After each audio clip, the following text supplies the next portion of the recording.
नमस्कार, मी वृषाली कदम. जय महाराष्ट्राच्या coffee with Kadam या खास कार्यक्रमामध्ये आपल्या सगळ्यांचं स्वागत आहे. आणि आज कॉफीमध्ये माझ्यासोबत जे गेस्ट आहेत ते देखील खास आहेत.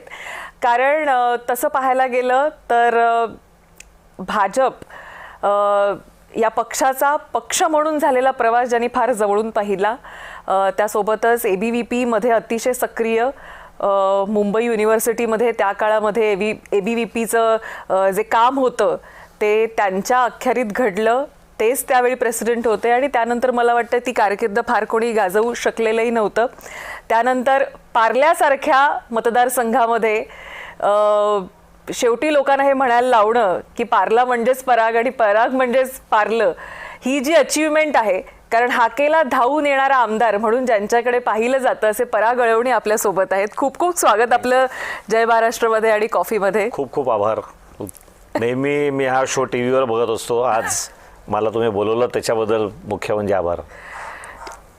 खूप खूप धन्यवाद की तुम्ही शो पाहता याबद्दल.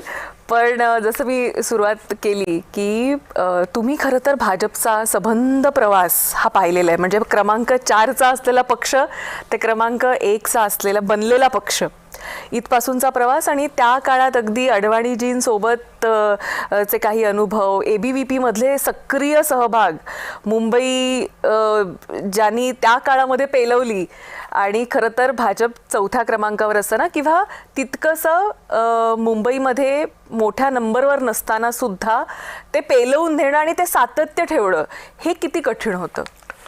नाही वृषाली, मला अजून आठवत आहे 1984 सालची लोकसभेची निवडणूक. मी काही तेव्हा कार्यकर्ता नव्हतो, पण घरी एक माझ्या राजकीय चर्चा नेहमी असायची आणि एक ओरिएंटेशन अर्थातच अँटी काँग्रेस खूप होतं आमच्या घरी. आणि त्यामुळे भवन्स कॉलेजला, मी ज्या कॉलेजला शिकायचो त्याच कॉलेजला काउंटिंग होतं. त्यामुळे मी काउंटिंगच्या वेळेला गेलो होतो आणि सुनील दत्त साहेब तेव्हा जिंकले. देशभरामध्ये काँग्रेसची लाट होती. भाजपचे केवळ 2 खासदार निवडून आले होते आणि त्या पार्श्वभूमीवर मी 1985 साली भाजपच्या कामाला सुरुवात केली. त्यामुळे एका अर्थाने येस की 2 खासदारपासून सुरू झालेला प्रवास आणि आता तिसऱ्यांदा केंद्रातलं सरकार, हा प्रवास बघा एका वाक्यात सांगायचं झालं तर ज्याचा उल्लेख माननीय मोदीजी, माननीय अमित शाह त्यांच्या प्रत्येक भाषणात करतात आणि तो फार महत्त्वाचा आहे की अनेक पिढ्या खपल्या आणि त्यांनी खपल्या म्हणण्यासारखंच काम केलं. आणि माहिती होतं डिपॉझिट जाणार आहे तरी निवडणुकीला उभे राहायचे, माहिती होतं आपल्या उमेदवाराचं डिपॉझिट जाणार आहे तरी प्रचार करणारे कार्यकर्ते होते. आणि 5 वर्ष काम, मोर्चे, आंदोलनं हे करत करत करत त्या पिढ्यांनी जे काम केलं, जगवला पक्ष, त्यामुळे आज हे दिवस बघायला मिळतात. तुम्ही अनेक नेत्यांना देखील घडवलं. नाही, मी नेत्यांना घडवलं वगैरे म्हणणं खूप चुकीचा शब्द आहे. ब्रेक दिला असं म्हणायला हरकत नाही. काय झालं की मी 30व्या वर्षी जिल्हाध्यक्ष झालो. बरं. सो ऑब्वियसली माझ्यावर जर का पक्षाने एवढ्या लवकर जबाबदारी टाकली तर आपल्या एज ग्रुपमधल्या लोकांना पुढे आणण्याचा एक सहज प्रक्रिया सुरू झाली आणि त्यामुळे काहींना मी ब्रेक दिला वगैरे असं म्हटलं जातं. खरं तर मला लवकर ब्रेक कोणीतरी दिला आणि त्यामुळे स्वाभाविकपणे ती एक पुढची टीम येत गेली.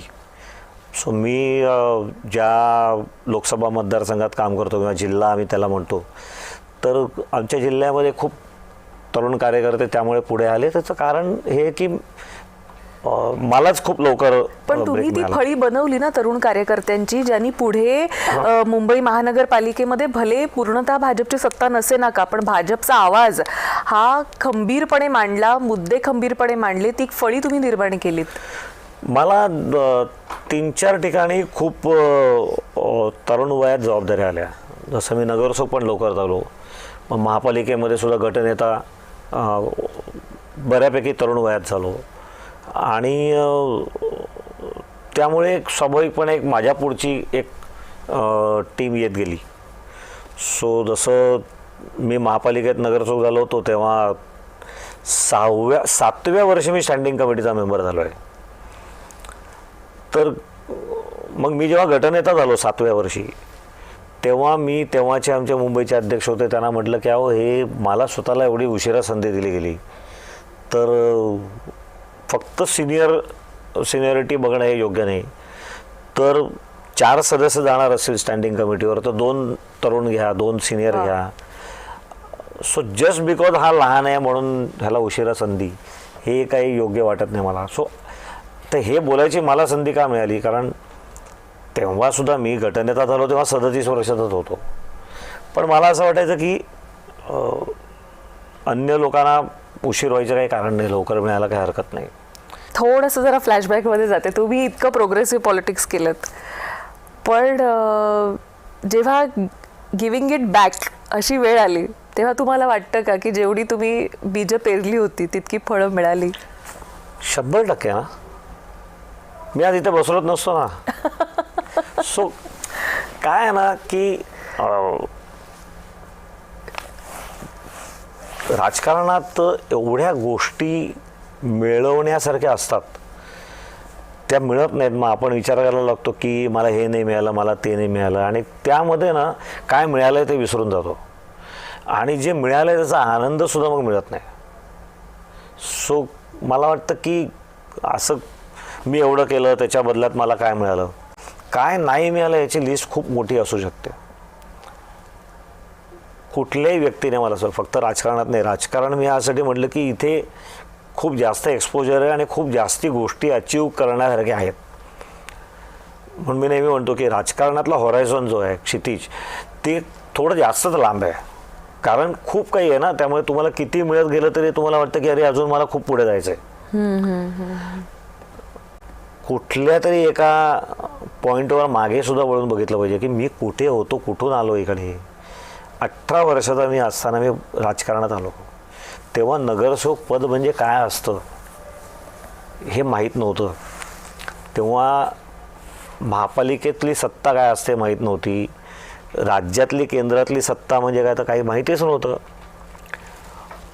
काही मुद्दे पटत होते म्हणून त्या वयामध्ये ऑब्व्हियसली एक तरुण मन असतं, तो माणूस कार्यकर्ता बनतो आणि मग एक एक पदं वाटेत यायला लागतात. So at one point of time मागे पण बघितलं पाहिजे. फक्त पुढे बघत राहिलं की हे नाही मिळालं, हे नाही मिळालं, हे पाहिजे, हे पाहिजे, मग त्रास होतो. खरं आहे. थोडंसं आता तुमच्या मतदारसंघाकडे वळते. खरं तर विलेपार्ले हा मतदारसंघ इतका वास्ट आहे की मला बऱ्याचदा असा प्रश्न पडतो की हा नेमका सुरू कुठून होतो आणि संपतो कुठून. इरला टू कुर्ला असं माझा एक कार्यकर्ता त्याचं वर्णन करतो. इरला टू कुर्ला, ॲक्च्युअल कुर्ल्यापर्यंत नाही आहे, पण तो अंधेरी कुर्ला रोड येतो. बरोबर. पण इतका वास्ट आहे आणि वेगवेगळ्या पठडीतली लोक आहेत. आता लोकांना असं वाटतं पार्लेकर म्हणजे टिपिकल मराठी माणसं, टिपिकल ब्राह्मण माणसं, पण असं नाही आहे. पार्ल्यामध्ये इतकं कॉस्मोपॉलिटन झालेलं आहे पार्लं की त्याच्यामध्ये सगळ्या पठडीतली लोक आहेत. आणि अशा सगळ्या पठडीतल्या लोकांना सोबत घेत तुम्ही आज 3री टर्म आमदार म्हणून लोकांच्या सेवेसाठी दक्ष आहात आणि अगदी हाकेला तुम्ही लगेच धावून जाता. कसं काय जमतंय सगळं? एकतर काय ना, असं काही लोक सतत तुम्हाला काम सांगत असतात असं नाही आहे. त्यामुळे मला नगरसेवक असताना चांगलं काम करायची संधी मिळाली. 10 वर्ष सलग नगरसेवकपद मिळालं. त्या सगळ्यातून अरे हा अवेलेबल असलेला कार्यकर्ता एक परसेप्शन तयार होतं. त्या परसेप्शनचा लाभ मला नेहमी होत असतो. असं काही मी दिवसभर लोकांची कामच करतो आहे वगैरे असं कधी कधी तर एखाद दिवस असा जातो की काही कामच नाही, आज काय करायचं. सो हां, पण मी पार्ल्यात रस्त्यावरून चालत असतो एकटा. आजही नाक्यावर चहा पितो आठवड्यातून 2-3 वेळा. खरं तिकडे बसलेलो असतो. तर लोकांना असं वाटतं की मी एकदा एकानं विचारलं की अरे हे जे तुम्ही सारखं बोलता माझ्याबद्दल की कभी भी अवेलेबल होता है कभी भी, म्हणजे काय? तर म्हणाला अरे म्हणजे तुम्ही असे 8-10 लोक घेऊन फिरत नाही, Security तुम्ही नसते. रस्त्यावर चालत फिरता,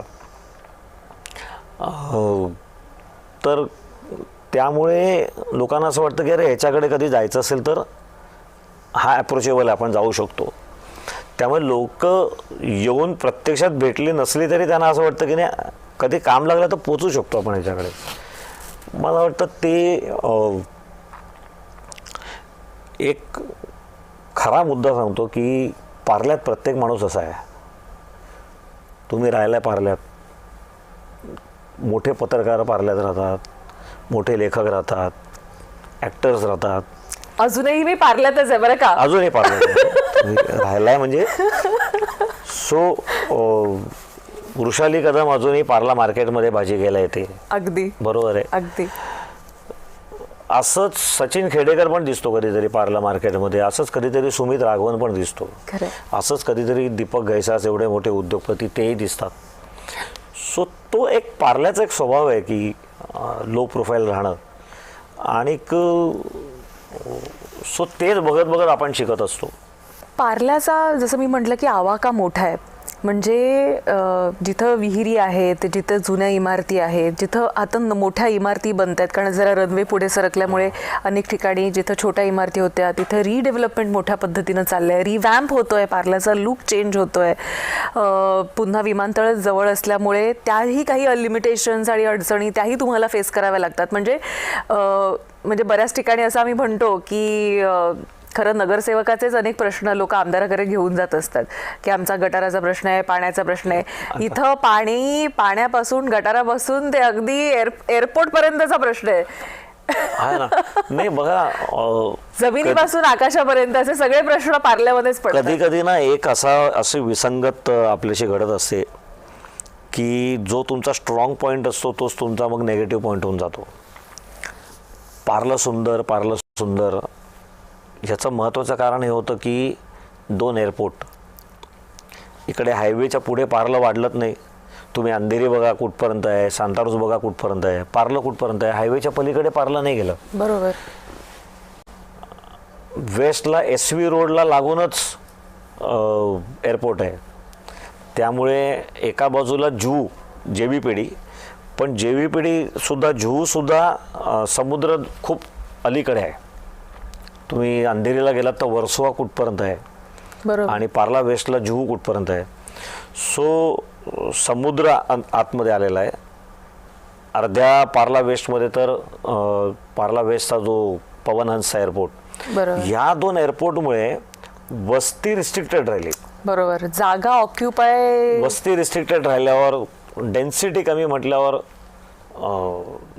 त्याचा लाभ आम्हाला झाला आणि त्याचा लाभ खूप वर्ष आम्ही घेतला. परंतु आता आम्हाला त्या एअरपोर्टचा त्रास व्हायला लागला आहे. कारण इमारतींना उंची मिळत नाही. त्यामुळे FSI कन्झ्युम होत नाही, रिडेव्हलपमेंट वायबल होत नाहीत.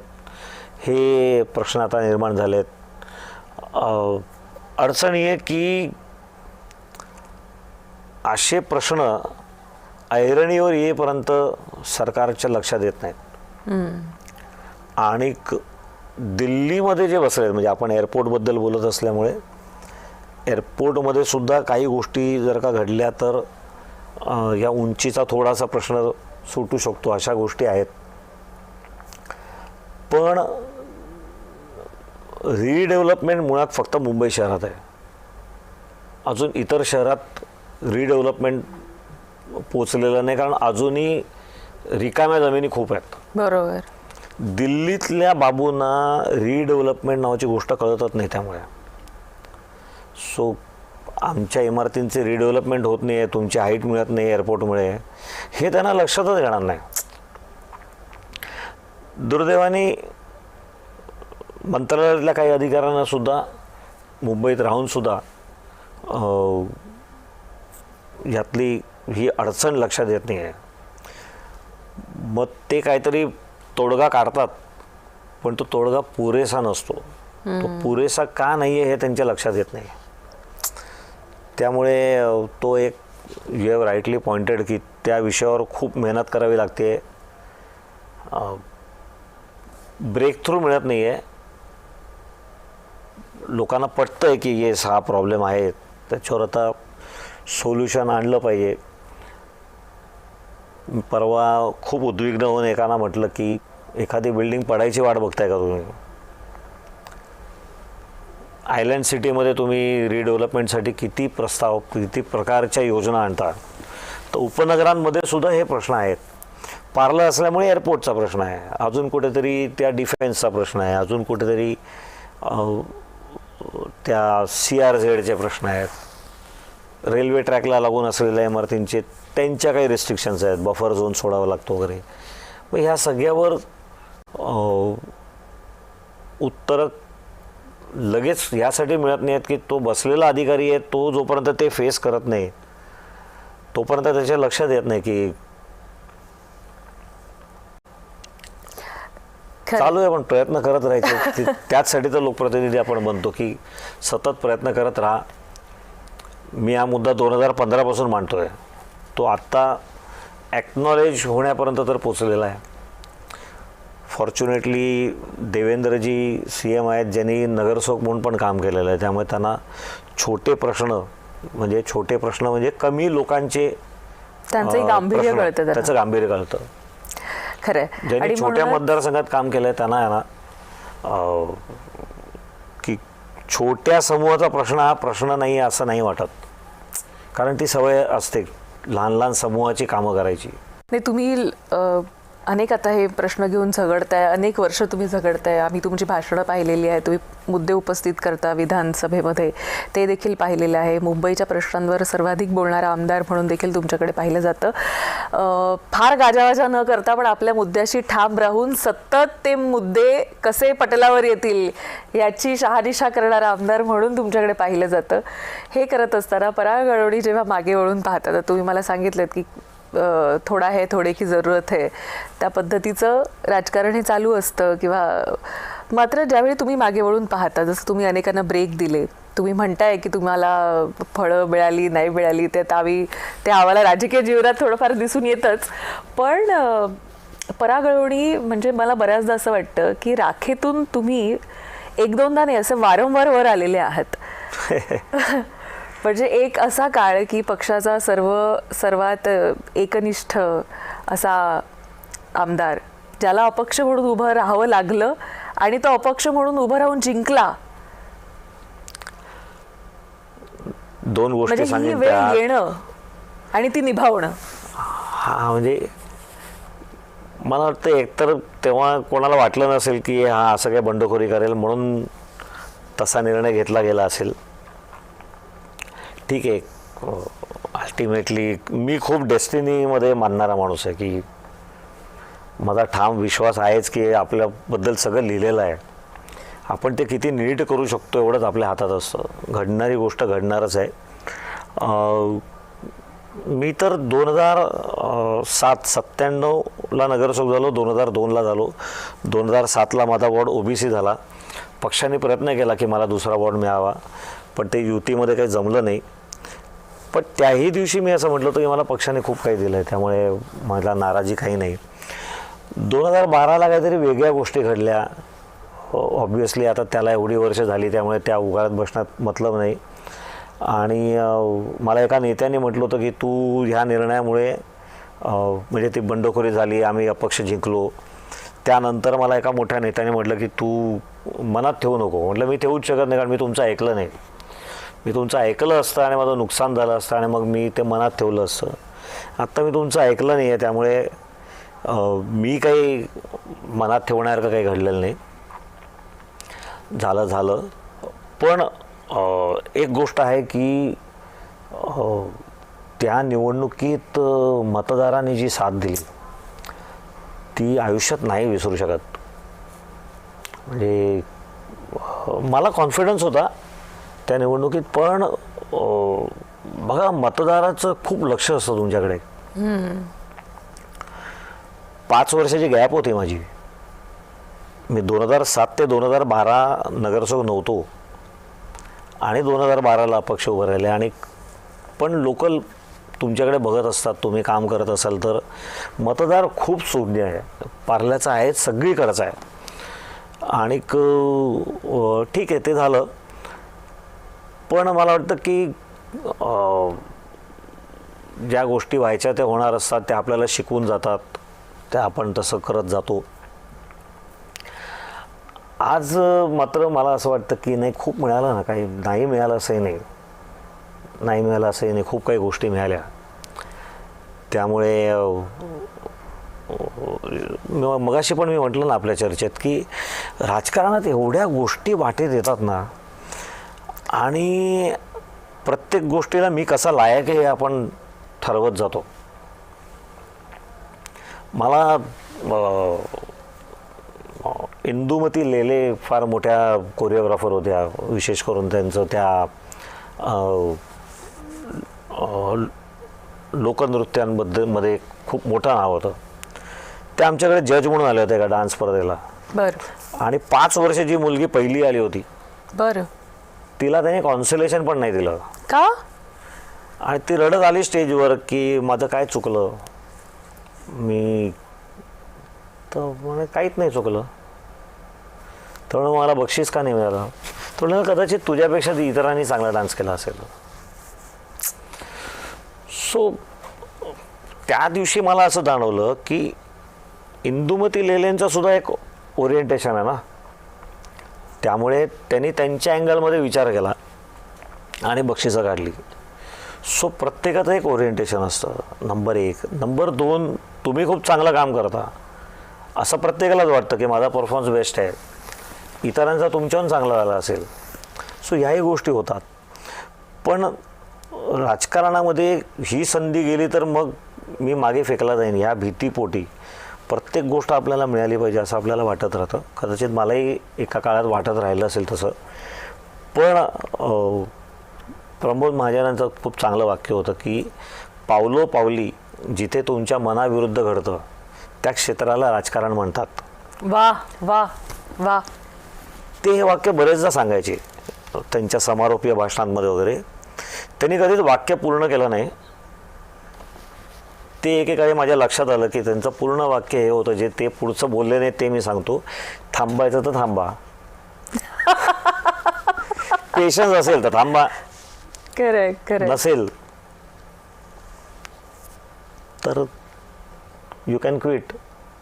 क्षेत्र असंच आहे, कारण गोष्टी खूप आहेत त्यामुळे आपल्याला प्रत्येक गोष्ट मिळवावीसारखी वाटते. पण लोकही खूप आहेत. त्यामुळे मी मगाशी म्हणताना जो मुद्दा मांडला तो त्या अँगलमध्ये मांडला की त्यामुळे काय मिळालं हे जर का तुम्ही विसरलात ना तर जे मिळवलं ना त्याचा आनंद आणि समाधान मिळत नाही.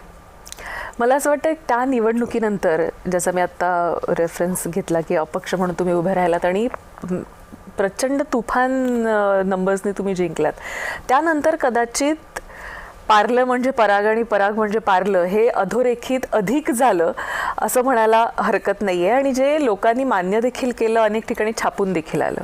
मटानी महाराष्ट्र टाइम्सनी फ्रंट पेजला ती एक छोटीशी चौकट टाकली होती, पण ती फ्रंट पेजची होती त्यामुळे आणि बोल्डमध्ये असल्यामुळे ती पारल्यात अनेकांनी आजही त्याची आठवण करतात.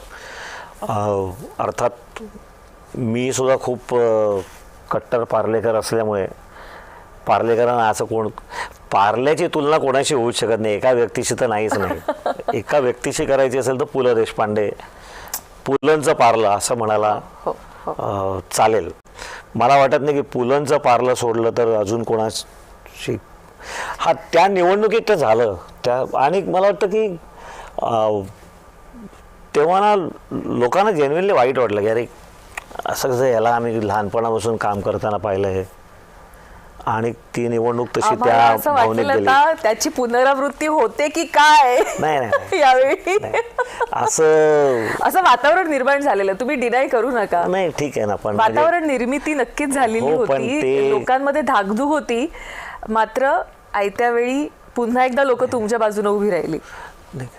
असं बघा, संघटना चुकू शकतात, एखाद्या वेळेला चुकू शकतात आणि आपलंही बंडखोरीचं एक वय असतं. ती तशी क्रांती एकदाच केली जाते. त्यामुळे परत असं काही होणार नाही आणि परत असं काही झालं तरी मी तसाच रिॲक्ट करीन असं काही नाही. पण मलाही ज्या वाटत नाही. पद्धतीने याही वेळी तुम्हाला तुफान मतं पडली. बघा, हा चांगली मतं मिळाली, चांगली मतं. केवळ तुम्ही तुमच्या पुरती किंवा आपल्याला निवडणुकीला आता आपण उभे आहोत तर आपल्याला भरपूर मतं मिळाली पाहिजेत असं नाही, तर ज्यावेळी खासदारकीच्या निवडणुका होतात म्हणजे त्यावेळी सुद्धा तुम्ही, मला असं वाटतं पार्ल्याचा स्टेक हा सगळ्यात जास्त असतो. पार्ल्याने खासदार घडवले दिलेत ना. बघा कसं आहे, आमची जबाबदारी सर्वात जास्ती असणार. आमच्याकडे भाजप शिवसेना महायुतीला मानणारा मतदार आहे. हा मतदारसंघ लोकसभेचा हा एवढा कठीण आहे की या निवडणुकीत दिसलं आम्ही कमी पडलो. तर मी नेहमी पार्ल्याच्या कार्यकर्त्यांना म्हणतो की तुमची लढाई पार्ल्याच्या काँग्रेसबरोबर नाही आहे, तुमची लढाई कुर्ल्याच्या काँग्रेसबरोबर आहे, चांदिवलीच्या काँग्रेसबरोबर आहे. तिकडे आपल्याला अजिबात मतं मिळत नाहीत असे अनेक एरिया आहेत. तिथले कार्यकर्ते खूप मेहनत करतात, अधिकाधिक मतं कशी मिळवता येतील तिथलेही कार्यकर्ते प्रयत्न करतात, पण ती गॅप पार्ल्याने भरून काढावी. त्यामुळे बरेचदा काय होतं, आपल्या आजूबाजूला जर का कोणी विरोधक दिसला नाही तर कार्यकर्ता थोडा डॉर्मंट होऊन जातो की अरे आपणच आहोत. तुम्ही त्यांना म्हणतो नाही, तुमची स्पर्धा दुसऱ्यांबरोबर आहे, ती लक्षात घ्या.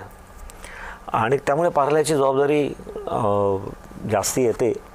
पण मला एक सांगा की ज्या पार्ल्यानं आमदार घडवले त्या पार्ल्याचं संघटन एक हाती हाकणारा हा खासदार कधी होणार असा प्रश्न पार्लेकरांना पडलाय. मला मगाशी मगाचा प्रश्नच कळत नव्हता की हे काय आहे, पार्ला खासदार खासदार खासदार घडवतात.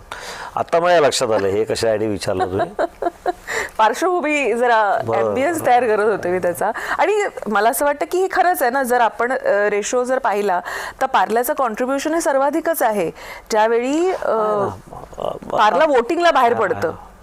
येस, मुंबईच्या ॲव्हरेज पेक्षा पार्ले विधानसभा क्षेत्राचं 10% मतदान जास्त असतं. नक्कीच. आणि सो तो आणि ह्यात हा काही फक्त पार्ला ईस्ट नाही, पार्ला वेस्टचा मतदारसुद्धा बरोबर असा उगीचच समज आहे की गुजराती लोक मतदान कमी करतात. पार्ला वेस्टला सुद्धा खूप चांगलं मतदान होतं. पण मी तुम्हाला तरुण भारत सोसायटीचा खास करून सांगते की साधारणतः 90 इमारती आहेत त्याच्यामध्ये, छोट्या मोठ्या अशा मिळून. तर ते मतदार ना आदल्या दिवशी 2 दिवस आधी शोधतात की कुठे लागणार आहे बूथ. म्हणजे ह्याला म्हणतात अवेअरनेस. पार्ले विधानसभा क्षेत्राचा म्हणून मी म्हटलं की सगळे चालेल. म्हणजे इतकं माहिती असणं की जागरूकता असणं की असं नाही की माझ्या घरी कोणीतरी ते पाठवलं इलेक्शन कार्ड की त्याच्यानंतर मग आपण ते नंबर शोधत जाऊ, मग बघू दुपारी जेवल्यानंतर बघू, अशा पद्धती नाही. पहाटे पहाटे निघणारे मतदार आहेत आणि जागरूकता आहे की चांगली माणसं निवडून द्यायची. त्यामुळे ह्यावेळी सुद्धा त्यामुळे यावेळी सुद्धा पार्लं कमी पडलं असं मी मानायला तयार नाहीये. मला असं वाटतं की इतर भागांमधून जिथून मतदान व्हायला हवं होतं कदाचित ते 15,000 जे कमी पडले. मी म्हटलं ना की एक थोडा तारखेमुळे ती थोडी आधी असती निवडणूक तर मतदान थोडं वाढलं असतं, आणि थोडं वाढलं असतं ते निश्चितपणे उज्ज्वल निकम साहेब खासदार झाले असते, म्हणजे लोकसभेचे खासदार झाले असते. खासदार आताही झालेत, ते राज्यसभेवर आहेत. पण लोकसभा आम्ही जी खेचून आणली होती 10 दिवसांमध्ये मला वाटतं त्यांचं पूर्ण कॅम्पेनिंग पार पडलेलं. आपण म्हणजे तुम्हीच सगळं कॅम्पेनिंग पाहत होतात आणि 10 दिवसांमध्ये इतका वास्ट मतदारसंघ फिरणं हे किती चॅलेंजिंग होतं. हा लोकसभा मतदारसंघ खूप मोठा. पण आता एक सांगू का, तुमच्या मीडियामुळे ना मी नेहमी म्हणतो की प्रत्येक घरामध्ये एक कार्यकर्ता आहे आता, फक्त तो सर्वपक्षीय कार्यकर्ता आहे. टी व्ही नावाचा जो आहे किंवा प्रत्येकाच्या हातातच आता सोशल मीडियाच्या माध्यमातून सुद्धा लोक पोचतात, उमेदवार पोचतो आता प्रत्येक घरी. त्याचा नरेटिव्ह पोचतोय की नाही, त्याचा पर्स्पेक्टिव्ह पोचतोय की नाही, हा एक प्रश्न असू शकतो. परंतु माध्यम आहे आता हळूहळू प्रचाराचे हे पण बदलावे लागणार आहेत. हो, आम्ही त्या जीपवर, ओपन जीपवर चढतो, 200-500 कार्यकर्ते घेऊन फिरतो उन्हामध्ये. आजही झोपडपट्टी परिसरामध्ये लोक भेटतात. बिल्डिंग एरियात कधी कधी प्रश्न पडतो की कोण बघते की नाही आपल्याकडे. पहिले 3-4 मजले तर तुमच्या पार्किंग लॉट आहेत. खरंय खरंय खरंय. सो उमेदवाराचा चेहरा पोचतो तिथपर्यंत गाड्याच असतात. खरंय. लोकांना बऱ्यापैकी एसी लावून घरात टीव्ही बघायची सवय आहे. त्यामुळे पडदे आणि खिडक्या बंद त्यामुळे असतात. खाली प्रचार होतोय हे लोकांच्या कानात पोचते की नाही हाही प्रश्न आहे. सो पूर्वी ना उमेदवार असे फिरायचे ना तर लोक खिडक्यांमध्ये, बाल्कनीत बघायला यायचे. खरंय. आता हा बदल मी गेल्या काही याच्यात बघतोय. त्यामुळे खरा प्रचार हा सोशल मीडियाच्या माध्यमातून होतो. त्या अर्थाने तुम्ही पोचता. पण मग ती एक वेगळी कला आहे की तुमचा पर्स्पेक्टिव्ह मतदारापर्यंत हा पोहोचवणं. योग्य रीतीने पोहोचावा, कारण तो ट्विस्ट होता कामा नये. हो. हे तितकंच खबरदारी घेणं आवश्यक आहे. मला असं वाटतं की पार्लमधलं तुमचं काम हे केवळ आमदार म्हणून असं नाही आहे, तर पार्ल्याला एक साहित्य, कला, संगीत आणि क्रीडा ह्या सगळ्या क्षेत्राने पार्लं हे समृद्ध आहे. आणि त्याच्या समृद्धतेमध्ये दरवर्षी तुम्ही एक मानाचं पान म्हणून कार्यक्रम ऑर्गनाईज करत असता. आणि फार वेगळ्या लेवलचा तो कार्यक्रम असतो की ज्याच्यामध्ये आंतरराष्ट्रीय पद्धतीचे खेळाडू येतात आणि इतक्या मोठ्या. पण हे सुद्धा दरवेळेला करणं आणि पेलवून नेणं हे कठीण होऊन जातं. तुम्हाला चॅलेंजेस काय आहेत त्याच्यातले? सांगतो, चॅलेंज सांगतो. पण त्याच्या आधी मी एक गंमत नेहमी सांगतो. मी नगरसेवक होतो नवीन आणि ना तेव्हा शिवसेनेचे एक नगरसेवक होते राम म्हात्रे, गोरेगावचे. त्यांना भाषणामध्ये कविता, गाणी सांगायची आवड होती. आणि त्यांनी मला 2-4 वेळेला, अरे हे गाणं कोणी लिहिलं आहे, हे याचे गीतकार कोण आहेत, ते अमुक कविता बघ होती, ती कोण होते रे कवी. तर मी त्यांना एकदा म्हटलं, मला का विचारता तुम्ही, म्हणजे तर म्हणा तू पार्ल्याचा आहेस ना, तुला माहिती असलं पाहिजे. पार्ल्यातल्या आमदारावर ही पण जबाबदारी आहे बरं का. तेव्हा माझ्या लक्षात आलं की म्हणजे लोक तुमच्याकडे वेगवेगळ्या अपेक्षा ज्या ठेवतात, ते तुम्ही कुठले नगरसेवक आहात, म्हणजे तुम्हाला हे आलंच पाहिजे. बरोबर. पार्ले महोत्सव आम्ही केला, योगायोगाने सुरू झाला.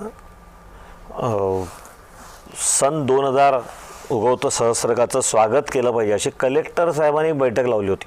बरं. जिल्हाधिकाऱ्यांनी बैठक लावली होती. सगळ्या नगरसेवकांना, अनेक संस्थांना बोलवलं होतं आणि आवाहन केलं होतं की उगवत्या सहस्त्रकाचं स्वागत करणारे कार्यक्रम तुम्ही करा.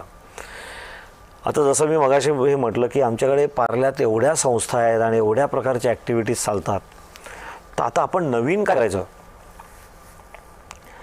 मग ह्या सगळ्या गोष्टी आपण एका मंचावर आणूया, एका व्यासपीठावर करूया.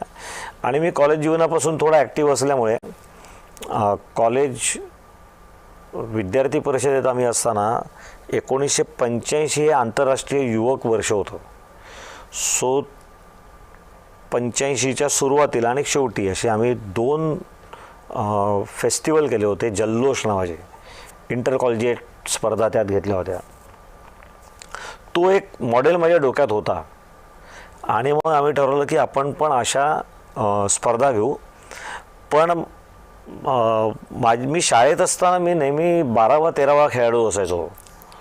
त्यामुळे मला नेहमी वाईट वाटायचं की मी मग विचार करायचो की 2 टीम असते ना शाळेच्या, तर मला संधी मिळाली असती. त्यामुळे मी पार्ले महोत्सव करताना इंटर स्कूल किंवा इंटर कॉलेजिएट नाही, ज्याला यायचं नाही या, बरोबर, एका शाळेतून 10 क्रिकेट टीम आल्या तरी आम्ही घेऊ, असं आम्ही त्याचं स्वरूप ठेवलं. पार्ले महोत्सव हा पुणे फेस्टिवल नाही आहे. पुणे फेस्टिवलमध्ये मोठे मोठे सेलिब्रिटीज परफॉर्म करायला येतात. आम्हाला तो प्रत्येकाचं इन्व्हॉल्वमेंट हवं होतं, म्हणून आम्ही स्पर्धा ठेवल्या.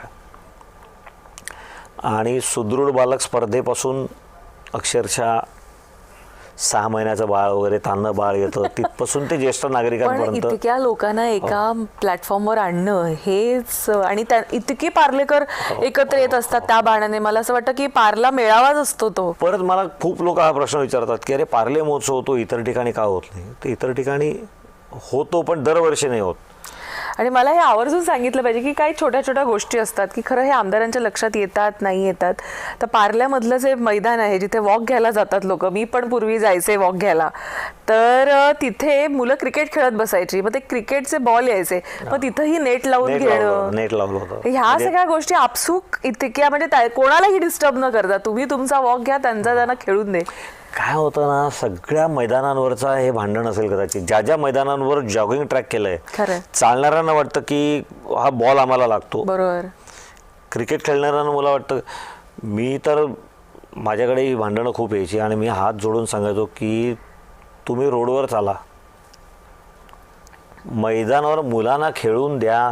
मुलं खेळत नाहीत, हीच हल्लीची सर्वात मोठी अडचण जी आहे. आपण अनेक गोष्टी ज्या ऐकतो, डिप्रेशन वाढत चालल्यावर, ह्या सगळ्या काय आहेत. हम दो हमारा दो वरून पण आता एकुलता एकच चान्स, दुसरा नको इथपर्यंत आलो आहे. ते मूल एकटं वाढतं, खेळत नाहीत. मैदानात जा, खेळा, पडलं पाहिजे, लागलं पाहिजे, हरलं पाहिजे. हे सगळं लहानपणी जेवढं घडेल खरं तेवढं पुढच्या चॅलेंजेसना तुम्ही सहज सामोरं जाऊ शकता. बरं, तिथे वॉक घ्यायला अर्ध पार्लं उतरलेलं असतं. येतात खूप लोक येतात. पार्ल्यात सिनियर सिटीजन पण खूप ऍक्टिव्ह आहेत. हो, पण तक्रारी कमी लोक करतात, जास्ती लोक तेही समजून घेतात की नाही त्यांना खेळून दे मुलांना. तर पण पार्ले महोत्सव, त्यामुळे मी तुम्हाला सांगतो की पार्ले महोत्सव हा एक मेजर फॅक्टर आहे की ज्याच्यामुळे आमचा संपर्क लोकांशी खूप चांगला होतो. आणि फार पूर्वी एकदा मी तो बंद करायचा प्रयत्न केला होता. आता नको, आता झेपत नाही, हो आर्थिक झेपत नाही. आणि आता मला झेपतंय अशासाठी की मी त्यात काहीच करत नाही. मी काही आर्थिक भेटी, स्पॉन्सर्सनाच्या भेटी करणं आणि काही चीफ गेस्टना वगैरे बोलवणं, ह्याच्या पलीकडे मी काही करत नाही. पूर्ण टीम करते. मी काही सांगायला गेलो तर माझ्याकडे असे बघतात कार्यकर्ते की बॉस 25 वर्ष आम्ही पण करतोय हे, आता तुम्ही सांगायची गरज नाही कसं करायचं. तर तो अजून एक आम्ही त्या पार्ले महोत्सवमध्ये महत्त्वाचा नियम केलेला आहे, ज्याच्यामुळे तो महोत्सव 25 वर्ष चालू आहे. आणि तो म्हणजे आमचा स्पर्धा प्रमुख हा कॉलेज स्टुडंट असला पाहिजे असा आमचा प्रयत्न असतो. त्यामुळे गेल्या 25 वर्षात कमीत कमी प्रत्येक इव्हेंटचे, प्रत्येक स्पर्धेला 5-6 प्रमुख मिळालेले आहेत आतापर्यंत. त्यामुळे ती जेन झी जी आहे बदलत जातात, ती इथं एकवटलेली त्यांची बांधियाळी आपल्याला इथं पाहायला ज्यांच्यासाठी करायचं आहे, तरुणांसाठी स्पर्धा घ्यायची आहे, बरोबर, स्पर्धा त्यांच्यातलाच एखादा प्रमुख असेल खरं तर त्याला कळेल ना त्याच्या लोकांना काय पाहिजे. आम्हाला नाही कळणार. माझ्या डोक्यात अजून तो जल्लोष आहे ना 1985 सालचा. आता बदल झाला, केवढा बदल झाला आहे. मुलांच्या आवडीत बदल झाला आहे, नियमांमध्ये बदल झाले आहेत, स्पर्धांची स्वरूपं बदलली आहेत. पण पार्ले महोत्सव हा एक ज्याला म्हणता येईल की एवढा परिपूर्ण इव्हेंट येतो की तो आता स्वतःच्या पायावर उभा आहे. खरं. मी गेल्या वर्षी किंवा गेल्या वर्षी माननीय मुख्यमंत्री आले होते स्पर्धेला. मी त्यांना सांगितलं की साहेब, हे स्टेजवर जेवढे लोक बसलेत ना, या सगळ्यांना 1 महिनाभर जर का बाहेरगावी पाठवलं तरी पण पार्ले महोत्सव होऊ शकेल. वा, एवढी खाली लोक आहेत जी जबाबदारी घेऊन करतील. त्या क्षेत्रातली खूप चांगली मंडळी त्या सगळ्यामध्ये जोडली गेलेत. आणि एक ती जिद्द झाली आहे की महोत्सव व्हायला पाहिजे, चांगला व्हायला पाहिजे, आणि करतात. मी काहीच नाही करत आता त्यात. नाही पण खरं आहे. आणि पार्ल्याची ना एक स्वतःची आन बान और शान आहे. जसं तुम्ही म्हटलं की पार्ल्याला जगात कोणाशी कम्पेअर केलेलं आवडत नाही. म्हणजे पुण्याशी लोक ज्यांना जे पार्लेकर नाही आहेत ते पार्ल्याला पुण्याशी कम्पेअर करतात. आणि त्यानंतर पार्लेकरांचं असं म्हणणं असतं, अरे पुण्यावर काय तुम्ही आम्हाला कम्पेअर करता. म्हणजे स्वर्गाशी पण पार्ल्याची कंपॅरिझन होऊ शकत नाही. या तोऱ्यात असतात पार्लेकर.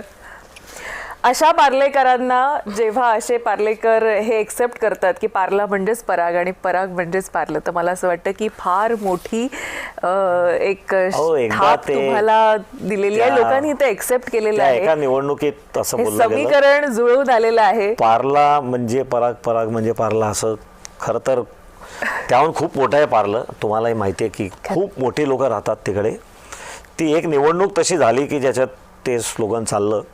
पण आता त्याच पार्लेकरांचं म्हणणं आहे की जो पार्ला खासदार देऊ शकतो, जो पार्ला एकत्र उतरून ठरवून जर खासदार देऊ शकतो, तर पार्लेकर खासदार का होऊ शकत नाही, असा सवाल देखील पार्लेकरांचा आहे. मला असं वाटतं की तुम्ही देखील त्याचं फार मला पॉलिटिकली उत्तर दिलं आहे, पण ह्याचं उत्तर तुम्ही द्यावं. नाही नाही, मला तुमचा रोग कळतोय. पण मी म्हणजे ना परत परत मी तेच सांगतो की आम्ही जेव्हा आलो ना राजकारणात, तेव्हा मुळात आम्हाला ही पदं माहितीच नव्हती. आणि त्यामुळे खूप आमचे इतर पक्षातले मित्र आम्हाला ह्या काय हिणवायचा प्रयत्न करतात, चावी मारायचा प्रयत्न करतात की हे बघा किती बाहेरून लोक आले. आणि म्हणून लोक म्हणतात ना, परागळवणीला काय मिळालं, काय मिळालं परागळवणी, सांगा. व्यक्तिगत लेवलला पहिली गोष्ट तर मगाशीच त्याचं उत्तर दिलंय की आज बोलवलं ना तुम्ही मला इथे, म्हणजे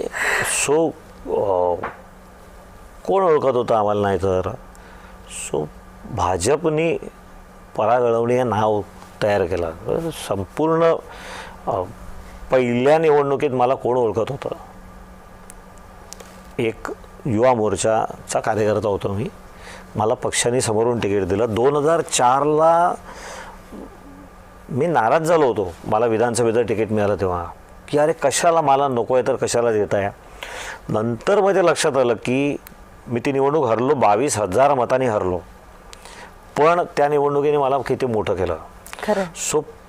तुम्हाला नको असताना पक्षाने तुम्हाला ठरवून दिले. त्यामुळे पहिली गोष्ट तर पराग अळवणीला हे नाव मिळालं, जे पराग अळवणी जो झाला तो ह्याच्यामुळे झाला, भाजपमुळे झाला, राजकारणामुळे झाला. आणि दुसरी गोष्ट, माझ्यासारखे अनेक लोक आहेत ज्यांना हा प्रश्न विचारला जाऊ शकतो आणि विचारला जातो की तुम्हाला काय मिळालं. आम्ही ज्या मुद्द्यांवर लाठ्या खाल्ल्यात ना, ज्या मुद्द्यांवर जेल झालेत आम्हाला, ज्या मुद्द्यांवर आम्ही रस्त्यावर रास्ता रोको करायला रस्त्यावर झोपलो आहेत, काय काय केलं आहे, ते सगळे मुद्दे जेव्हा मोदीजी पूर्ण करताना दिसतात ना, त्याच्यावर मोठं समाधानच नाही. 370 कलम जाईल असं मला कधी वाटलंच नाही. आम्ही आंदोलनं करायचो, पण आम्हाला वाटायचं की नाही, हे न होणारी गोष्ट आहे, होऊच शकत नाही. एवढं बिंबवलं होतं ना की हे कलम जाऊच शकत नाही, हे कलम गेलं तर किती त्रास होईल देशाला. झालं, राम मंदिर झालं. 1985 साली मी नवीन कार्यकर्ता होतो. राजीव गांधी पंतप्रधान होते. त्यांनी एक स्टेटमेंट केलं होतं की राम मंदिर नाही, समान नागरी कायद्याबद्दल केलं होतं, सॉरी, समान नागरी कायदा केवळ मुसलमान पंतप्रधान आणू शकतो. आणि मी तेव्हा एका वर्तमानपत्राला पत्र लिहिलं होतं. ते पत्र यायची बघा, वाचकांची पत्र. खरंय खरंय खरंय. आणि त्यात लिहिलं होतं, मग तुम्ही राजीनामा द्या आणि एखाद्या मुसलमानाला पंतप्रधान करा. आणि मग ते पेपर कटिंग आहे ना, मी खूप वर्ष जपून ठेवलं होतं की माझं पहिलं आलेलं खाली पराग अळवणी. मुद्दा हा की हे सगळे ह्या मुद्द्यांसाठी आम्ही राजकारणात आलो. खरं. आम्हाला हे मुद्दे माहिती होते, भाजप ह्या मुद्द्यांवर बोलते एवढंच माहिती होतं. ते कोणामुळे माहिती होतं? माझ्या आईवडिलांमुळे माहिती होतं. ते घरी चर्चा करायचे. आणि तो काळ, मी तर राजकारणात आलो, तो काळ पंजाब जळत होता, आसाम जळत होता. आसामची निवडणूक झाली आणि आसाम गण परिषद निवडून आली आणि ते विद्यार्थ्यांनी घडवून आणलेलं आंदोलन होतं आणि त्याच्यातून घडवून आणलेलं सत्तांतर होतं. सो त्या सगळ्यात आपण पण काहीतरी केलं पाहिजे. सो आम्ही कॉलेजच्या डिबेट्समध्ये पंजाबवर डिबेट व्हायचे, आसामवर व्हायचे, काश्मीर सुरू झालं होतं थोडं थोडं ॲक्टिव्हिटी, त्या सगळ्यावर पेटून आम्ही कार्यकर्ते बनलो. आणि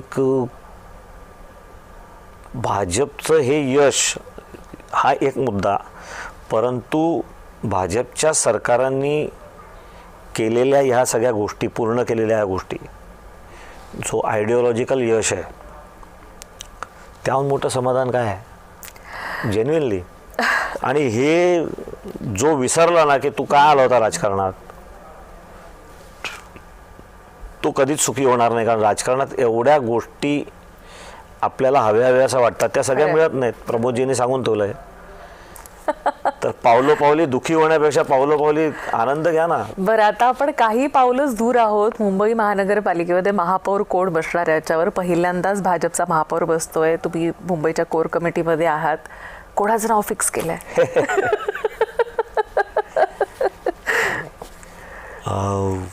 माननीय देवेंद्र फडणवीसांनी एक बैठक घेतली, त्यात सगळ्यांना विचारलं.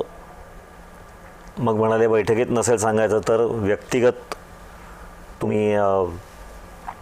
येऊन सूचना देऊ शकता.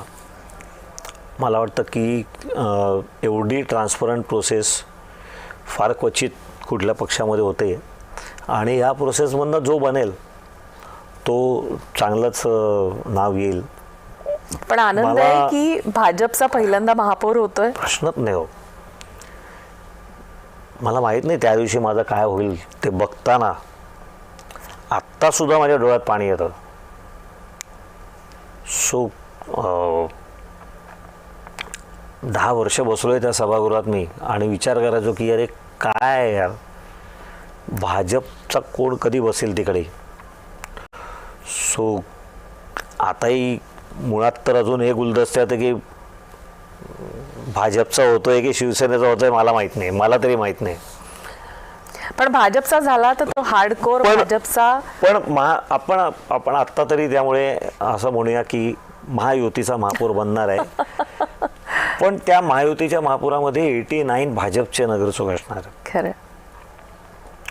कोण बनतो XYZ, कोण जो कोणी बनेल, भाजपचा बनेल की शिवसेनेचा बनेल, हेही गौण आहे. मी ज्या भाजप गटाचा गटनेता होतो त्यामध्ये 35 नगरसेवक होते भाजपचे. आज ते 89 झाल्यात. आणि भाजप आता महापालिकेमधला एक ड्रायव्हिंग फोर्स खरं असणार आहे. ते सभागृह कधी एकदा बघीन असं झालं आहे. म्हणजे 82 होते मागच्या वेळेला सुद्धा, परंतु तरी कमी होते. बरोबर. 2 कमी होते शिवसेनेपेक्षा. ह्या वेळेला 89 भाजप सर्वात मोठा पक्ष आहे. तेच खूप मोठं समाधान आहे. बाळासाहेब ठाकरे यांचं जे स्मारक बनणार आहे त्या कमिटीवर देखील तुम्ही आहात. कधी होत आहे स्मारकाचं का पूर्ण? आता तुम्ही तरी उत्तर द्या. आज 4 तारीख आहे ना, उद्या आमची पहिली बैठक आहे. उद्या तुम्हाला फोन करून सांगतो काय काय ठरतंय. समिती जाहीर झाली आणि मला वाटतं लगेच निवडणुका आल्या. त्यामुळे एक बैठकीची तारीख ठरली होती, पण नंतर लक्षात आलं रे आचारसंहिता सुरू यालाही लागू होते, त्यामुळे ती बैठक तेव्हा झाली नाही. पण बाळासाहेब ठाकरे हे शिवसेना प्रमुख होते, पण एवढं टॉवरिंग पर्सनॅलिटी होती की ते सगळ्यांचेच नेते होते. आणि मला वाटतं की देवेंद्रजींनी पण ते लक्षात ठेवून स्मारकाला जागा परवानग्या दिल्या देणं वगैरे. आता सुद्धा सर्वपक्षीय समिती आहे, सगळ्या पक्षाचे एक सदस्य त्याच्यावर आहेत. आणि ते स्मारक चांगलं होईल, चांगलं व्हावं. जन्मशताब्दी वर्ष आहे त्यांचं. सो एक त्यांना चांगली आदरांजली देण्याच्या दृष्टीने काही समितीने चांगले कार्यक्रम करावे अशी करेल मलाही खात्री आहे. बघूया कसं अनफोल्ड होतंय. तर खूप खूप शुभेच्छा खरं तर तुम्हाला या सगळ्यासाठी, पुढच्या वाटचालीसाठी. आणि जसं मी म्हटलं की पार्लेकरांचा आवाज, बुलंद आवाज म्हणून तुम्ही गेले 3 आता हे टर्म्स पूर्णतः पार्ल्याचं जे आहे सारथ्य ते तुम्ही करत आहात. लोकसभेला ते सारथ्य तुम्ही करणार की नाही ह्या प्रश्नाचं उत्तर अरे, तुम्ही कमाल आहे. गुलदस्त्यात ठेवलंय. पक्ष तशी जबाबदारी तुमच्यावर देतो की नाही हे पाहणं आमच्यासाठी देखील बघा, एक तितकंच एक निश्चित औत्सुक्याचं आहे की आहे. मी निवडणूक प्रमुख तर मी नक्की असेन, काही नसेल तरी मी 2 वेळा होतो, 3ऱ्या वेळेलाही असेन. तर त्या सारथ्याच्या भूमिकेतून थोडं आता मूळ भूमिकेकडे यावं असे पार्लेकरांची इच्छा आहे. ती इच्छा पूर्ण होते की नाही पाहणं तितकंच औत्सुक्याचं आहे. पण ह्या सगळ्यामध्ये तुमचा जो प्रवास घडलेला आहे, AVBP असो, त्याच्यानंतर अगदी तरुण वयामध्ये भाजपमध्ये कार्यकर्ता म्हणून तुमचा पदार्पण असो, किंवा राष्ट्रीय स्वयंसेवक संघामध्ये देखील बौद्धिक वर्ग घेण्यापासून अनेक पद्धतीनं जिथं ज्ञान देता येईल असे अनेक वर्ग देखील आपण, मला बराचसा प्रश्न पडायचा की इथे ह्या इतक्या वर्गांमध्ये नेमकं काय काय शिकवलं जातं आणि कसं कसं ते आचरणात आणलं जात असावं बुवा. थोडा वेळ काढून येत जा. हा, मग नाही, एक तर बघा, एक निश्चित हे आहे की संघटना एवढी सायंटिफिक पद्धतीने राष्ट्रीय स्वयंसेवक संघाने त्याचं स्ट्रक्चरिंग केलेलं आहे ना, की मला वाटत नाही की एवढं सुंदर स्ट्रक्चर खरं अजून जगात कुठल्या संस्थांचं असेल. त्यामुळे बौद्धिकांच्या माध्यमातून आयडिओलॉजिकल बैठक कार्यकर्त्याची घडवणे, आणि संघाच्या शाखेत काय होतं, खेळ होतात, पण तो काय व्यायाम नाही आहे फक्त, की तिकडे कोणाला माहितीच नसतं कोण कुठल्या जातीचं आहे, काय आहे, आणि सहज जे समरस होतात एकमेकांमध्ये, तो जो संस्कार आहे तो त्याच्यामुळे 100 वर्ष संघ खरं टिकलाय नाही म्हणता येणार, एवढा पसरलाय. बरोबर बरोबर. तर ज्यांनी त्या हाफचड्डीची आणि त्या 5-7 पोरं शाखेत काय करता तुम्ही याची टिंगल केली, त्यांना कळलंच नाही की काय झालं आहे आणि कुठपर्यंत संघाची पाळंमुळं पोचलेली आहेत. सो एकतर या स्ट्रक्चरला मानलं पाहिजे. आणि मी सांगतो ना, मी पहिली 17-18 वर्ष आम्ही उन्हाळ्यात काय केले ॲक्च्युली, पण संघटनेच्या संपर्कात आल्यानंतर त्याच व्यक्तीमध्ये कसा बदल आम्हाला जाणवतो ना, आम्ही काय होतो काही नव्हतो. तर आणि बरेचदा आतासुद्धा सामाजिक काम करणारे खूप लोक आहेत ना, NGOच्या माध्यमातून वगैरे, त्यांच्यात आणि आमच्यापैकी एखाद्या कार्यकर्त्याच्यात काय फरक मला दिसतो, तर कार्यकर्ता घडवण्याची जी प्रोसेस आहे इकडे, ती मग ते कुठेही संघामध्ये, विद्यार्थी परिषदेमध्ये, मी तर जे काही आज आहे, मी नेहमी सांगतो की ABPमध्ये जे शिकलो त्याच्यामुळे आहे. रात्री डायरी लिहायला शिकवली की आज काय काय केलं काम, आजही करतो त्यामुळे. सो अनेक छोट्या छोट्या सवयी. सो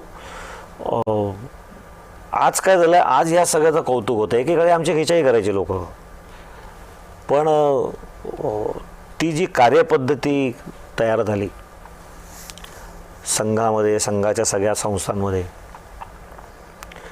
ती आणि ती जी अनफोल्ड होत गेली, आणि त्यात मला वाटतं की हे ऐतिहासिक आहे. हे अशा पद्धतीची संघटनाच नसेल जगात कुठे. खरं आहे की अशा पद्धतीच्या संघटनेमधून तुम्ही पुढे आलेले आहात आणि पार्ल्यासारख्या मतदारसंघाचं तुम्ही प्रतिनिधित्व करताय, ज्याच्याबद्दल म्हटलं जातं की पार्ल्याची तुलना स्वर्गाशीच होऊ शकते, त्या पलीकडे कोणाशीच होऊ शकत नाही. अशा पार्ल्याचं पार्लेकर पण हे टिकवण्यासाठी म्हणून जे काही तुम्ही एफर्ट्स घेताय त्या एफर्ट्ससाठी आमच्या खूप खूप शुभेच्छा. थँक्यू, धन्यवाद. आणि तुमच्या पुढच्या वाटचालीसाठी देखील आमच्या खूप खूप शुभेच्छा. असेच अनेक कार्यक्रम तुम्ही पार्ल्यातले करत राहा. पार्लेकरांना अधिक मोठे मोठे त्यांचे कलागुण आहेत ते सादरीकरणासाठी म्हणून त्यांना प्लॅटफॉर्म उपलब्ध करून देत खूप राहा. खूप आभार. आज तुम्ही इथं आलात, आम्हाला वेळ दिलात त्याबद्दल अनेक धन्यवाद. थँक्यू. कॉफी विथ कदममध्ये आता वेळ झालेली आहे इथेच थांबायची, पण तुम्ही कुठेही जाऊ नका. पाहत राहा फक्त जय महाराष्ट्र.